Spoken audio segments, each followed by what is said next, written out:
como eu disse no começo do culto, o quarto domingo de Páscoa nos convida a contemplar uma das imagens mais consoladoras e belas das Escrituras: Jesus como nosso bom pastor. E de fato, existe muito consolo nessas palavras aqui. Pensar que a gente pertence a um pastor que nos conhece bem, que nos chama, que nos conduz, e mais do que isso, dá a vida por nós, isso aquece o nosso coração. Nós somos conhecidos, somos chamados pelo nome, há um cuidado pessoal, alento, e isso por si só já seria suficiente para nos dar descanso em meio às inquietações da vida. Mas o texto de João, capítulo 10, infelizmente não nasce em um cenário tranquilo. Ele surge em meio a um conflito e muita tensão. Logo antes, nos capítulos anteriores, capítulo 8, 9, Jesus curou um cego de nascença, alguém que não recebeu apenas a visão física como por Jesus, mas também passou a enxergar espiritualmente. Ele passa a ver aquilo que antes não podia ver quem Jesus realmente é. E em contraste com isso, aqueles que afirmavam ver, ou seja, os líderes religiosos da época, são desmascarados como cegos. Eles tinham conhecimento, tinham tradição, autoridade, mas não reconheceram o agir de Deus diante dos seus próprios olhos. E mais do que isso, rejeitaram aquele que veio trazer a luz para o mundo. E é nesse ambiente carregado que Jesus começa a falar sobre o aprisco, sobre a porta e sobre o pastor. Ou seja, as palavras de Jesus não são apenas uma explicação tranquila sobre o cuidado pastoral que Jesus tem com cada um, mas também é um confronto direto com as lideranças lá da época que falharam na sua missão. Aqueles que deveriam guiar o povo para Deus estavam, na verdade, impedindo o povo de reconhecer a voz do próprio Deus. E isso torna essa imagem do bom pastor ainda mais forte. Quando Jesus fala do pastor verdadeiro, ele está se apresentando como um contraste vivo em relação a tudo que vinha sendo feito de forma distorcida.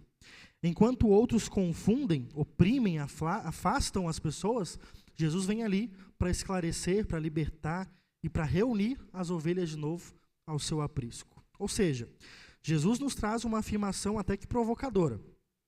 Existem vozes que são verdadeiras e existem vozes que são falsas. Existem caminhos de vida e caminho de destruição. Há um único acesso seguro ao rebanho de Deus. Não se trata de escolher entre várias opções que são igualmente válidas. Trata-se de discernir. Trata-se de reconhecer que nem toda liderança conduz à vida. Nem toda mensagem que soa religiosa vem de Deus. E nem todo caminho leva à salvação. E é justamente nesse ponto que o texto aqui começa a nos alcançar de uma maneira bem pessoal.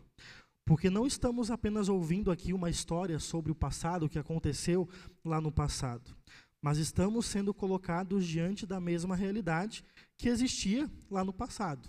Hoje, nós também somos cercados por vozes, algumas que são suaves, algumas insistentes, que prometem direção, sentido, segurança, mas Jesus nos chama a algo diferente. Ele nos chama a ouvir a sua própria voz. Jesus inicia o texto, a sua fala em João 10, no versículo 1, com uma distinção.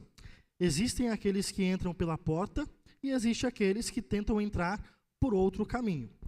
Quem não entra pela porta é chamado de ladrão, de bandido, de salteador. E isso já nos mostra que nem toda voz que se apresenta como guia é digna de confiança. Nem toda liderança que se apresenta como espiritual, de fato conduz a Deus. Há caminhos que parecem corretos, há discursos que soam piedosos, há promessas que parecem sinceras, mas no fundo não passam pela porta.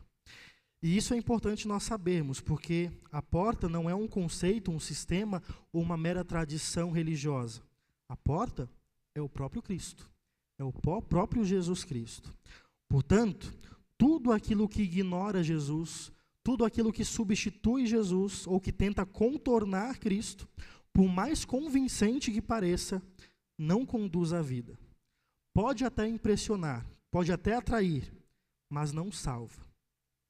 E os líderes religiosos da época se viam como pastores do povo. Tinham autoridade, conhecimento, posição, eram respeitados pelas pessoas, ouvidos, seguidos. Mas, quando eles rejeitam Jesus, revelavam que não eram verdadeiros guias, porque em vez de conduzirem as ovelhas à vida, colocavam sobre elas fardos pesados, exigências que não podiam cumprir e, no fim, as afastavam de Deus. Transformavam a fé em peso, em cobrança, em medo constante de não ser suficiente. E hoje, isso continua sendo uma realidade perigosa. Sempre que a mensagem central do culto ou de uma igreja deixa de ser Jesus e passa a ser o desempenho humano, o resultado é sempre o mesmo: cansaço espiritual, culpa e distância de Deus. As ovelhas deixam de encontrar pasto e passam a viver em extrema exaustão. Jesus, no entanto, se apresenta como aquele que entra pela porta no versículo 2, o verdadeiro pastor. Jesus não invade a vida das ovelhas com violência, mas se aproxima com toda a autoridade, com toda a graça. Ele chama as suas ovelhas pelo nome. Cada ovelha é conhecida, cada história é vista, cada dor é considerada. E por isso que há entre Jesus e as suas ovelhas uma relação bem próxima, bem íntima. Não é uma liderança distante que Jesus traz, fria, impessoal, mas é um cuidado bem próximo de nós, constante, fiel.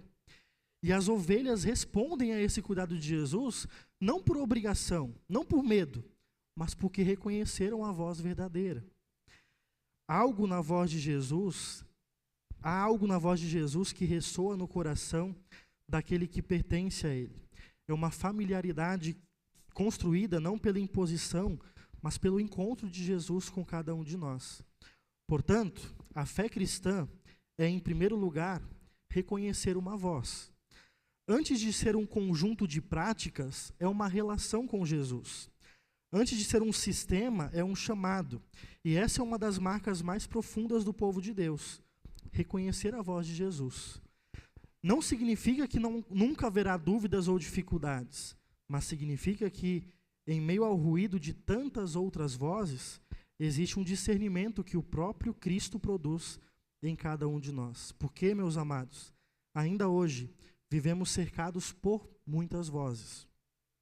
Vozes da cultura, que redefinem constantemente o que é verdade. Vozes da sociedade, que dizem o que devemos ser para sermos aceitos. Vozes ideológicas, que prometem sentido, prometem identidade. E até mesmo vozes religiosas, que falam de Deus, mas não refletem o coração de Deus.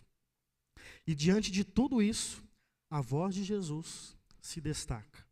Não pelo volume da voz dele, não pela pressão, mas pela verdade que ele traz, pela clareza que ele traz.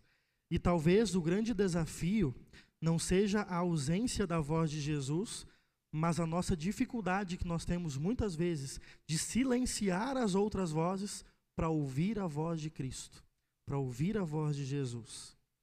Ainda assim, o bom pastor continua falando, e suas ovelhas, mesmo em meio às lutas diárias, mesmo em meio à confusão, continuam aprendendo a reconhecer a sua voz e a segui-lo. Jesus então aprofunda ainda mais a imagem e diz uma coisa surpreendente no versículo 7. Ele diz que não é apenas o pastor, mas ele também é a porta. Não existe outro caminho para entrar no rebanho de Deus, não existe outro meio de encontrar salvação, não existe outro lugar onde se encontre verdadeira vida, senão em Jesus, senão por meio de Cristo. E isso dialoga diretamente com a expectativa do povo naquela época de Jesus. Aquele povo conhecia um templo, conheciam os rituais, conheciam as portas pelas quais se acreditava ter acesso a Deus. Havia toda uma estrutura que organizava a vida religiosa, sacrifícios, festas, espaços sagrados, mediações humanas. Mas agora Jesus afirma uma coisa radical. Não é mais o templo, não é mais os sacrifícios, não são mais os sistemas religiosos. Sou eu. É Cristo. Em outras palavras, tudo aquilo que antes apontava para Jesus, agora encontra o cumprimento em Jesus. Encontra o seu cumprimento em Cristo. O acesso que antes parecia distante, condicionado, limitado, agora se torna pessoal, direto, vivo em Cristo Jesus. O véu, quando Jesus ressuscitou, o véu se rasgou, morreu, né? O véu do altar se rasgou, agora temos acesso ao Pai, diretamente ao Pai. E isso redefine, meus amados, a própria relação que nós temos com Deus. Porque se Jesus é a porta, então entrar em comunhão com Deus não depende da nossa capacidade de subir até Ele, mas da graça que Ele tem em nos receber.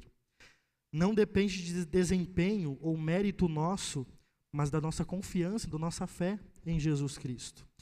E o que Jesus oferece ao entrar por essa porta? Versículo 9, salvação. Se alguém entrar por mim, será salvo. Entrará, sairá e achará pastagem. Entrar e sair fala de liberdade, de segurança, de uma vida que não está aprisionada pelo medo.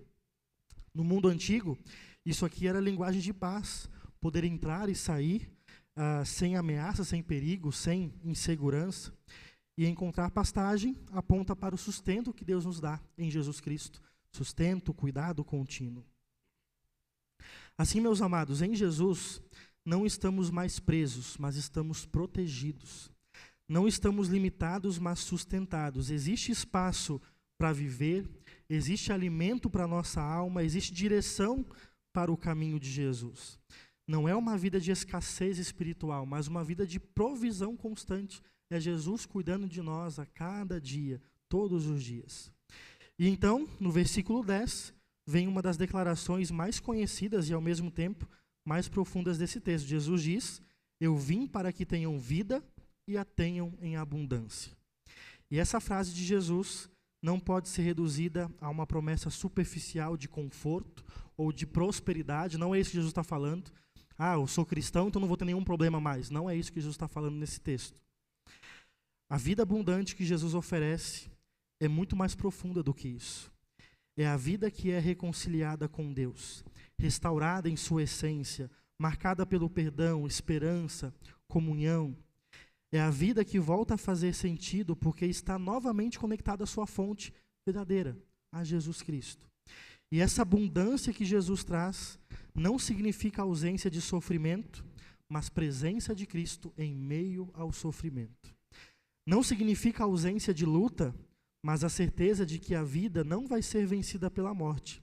É uma vida que já começa agora, aqui, no encontro com Jesus, mas que não termina aqui, mas continua por toda a eternidade. E em contraste a isso, Jesus descreve os que fazem os ladrões: roubam, matam e destroem. Tudo aquilo que tenta ocupar o lugar de Cristo, cedo ou tarde, produz esse efeito. Pode até parecer atraente no início, pode prometer liberdade, autonomia, realização plena, mas no fim conduz à perda, ao vazio, à morte. Porque tudo que nos afasta da fonte da vida não pode gerar vida verdadeira. Pode oferecer satisfação momentânea, pode preencher por um tempo, mas não sustenta. No fundo, deixa a nossa alma mais cansada, mais vazia, mais distante. E por isso, a fala de Jesus não é apenas um convite para nós irmos até Ele, mas também um alerta para a gente. Existe uma diferença real entre o que conduz à vida e o que conduz à destruição. E essa diferença não está em detalhes, mas na própria pessoa de Jesus. Jesus não apenas mostra o caminho da vida, mas Ele é a porta pela qual nós entramos nesse caminho de vida. Assim, meus irmãos, esse texto nos coloca diante de uma pergunta: qual voz nós estamos ouvindo? A que voz nós ouvimos? Nós vivemos cercados por muitas vozes, como eu disse antes, que prometem direção, prometem sentido, prometem segurança.